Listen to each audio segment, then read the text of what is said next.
Well, for more on that story and to talk about the analysis surrounding that story, we can speak to Philip Butterworth-Hayes. He's an aerospace industry specialist. Welcome to the programme. This has been a remarkably quick find, if it is the black box. Still a lot of unanswered questions about what happened to that flight. What will investigators be looking for once they get their hands on this black box? Well, there are two black boxes, really. One records the voices of the pilots, and the other actually records the parameters of the aircraft, what the aircraft was doing when the accident occurred. So there's about 80, 90 different parameters it measures.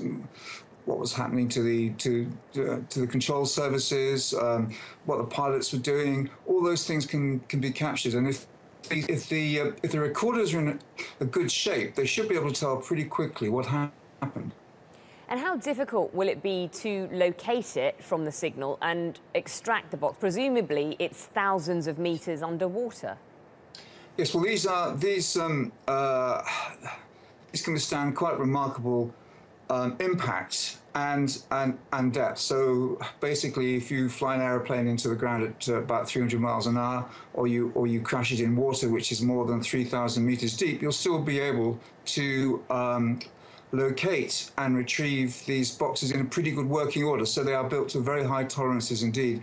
And if they have found the beacon, it should be relatively simple to extract them. They're normally in the tail of the aircraft, and that should be okay. You should be able to find them pretty easily. And how complicated will the next steps in this investigation be? Because the plane disappeared off the radar for both the Greek traffic controllers as well as for France. It was a flight that was going from Paris to Cairo, so you also have Egypt involved there. So you've got three different countries all wanting to find out what happened to this flight. That's absolutely right. And you now have a group of international experts who can look at the recordings if they can retrieve them okay and they're not too badly damaged.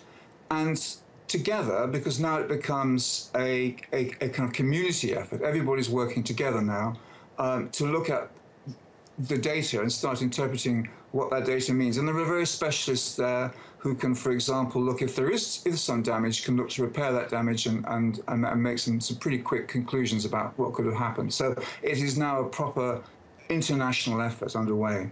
OK, Philip Butterworth-Hayes, thank you for joining TRT World.